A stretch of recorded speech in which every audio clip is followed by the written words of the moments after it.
За манайхаа байцаа ер нь бол хүний бие айгүй маш сайн гэдэг хүн болго мэдж байгаа те. За тэгээд энэ байцаагаа ингэ сайхан угаагаад хэрчснийхаа дараа за юугаар амтлах вэ гэх юм бол зүгээр юм сайн чанарын олив тос тэгээд бальзамын цуу хоёр ороход үнэхээр бэст гоё амттай болдог шүү. За бальзам маань ерөнхийдөө бол ходоод гэдэс за дээрэс нь одоо энэ бохирдыг гадагшлуулах те.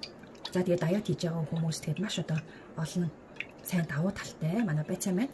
За тэгээд түүхийгээр эзэн ч болно болоход эзэн ч болно. За тэгээд ийм бальзамын цуунаасаа хийх юм бол амт нь бүр гоё болно. За миний хувьд болохоор чинь шууд эзэн ч гоё. Зүгээр 1-2 хонуулсан ч гэсэн айгүй гоё болт юм лээ шүү.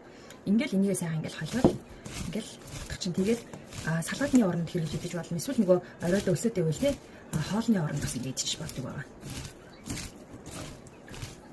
За тэгээд байцаа болохоор хүний бие дэрүүл мэндэд бол үнэхээр бэстэй манайхаа.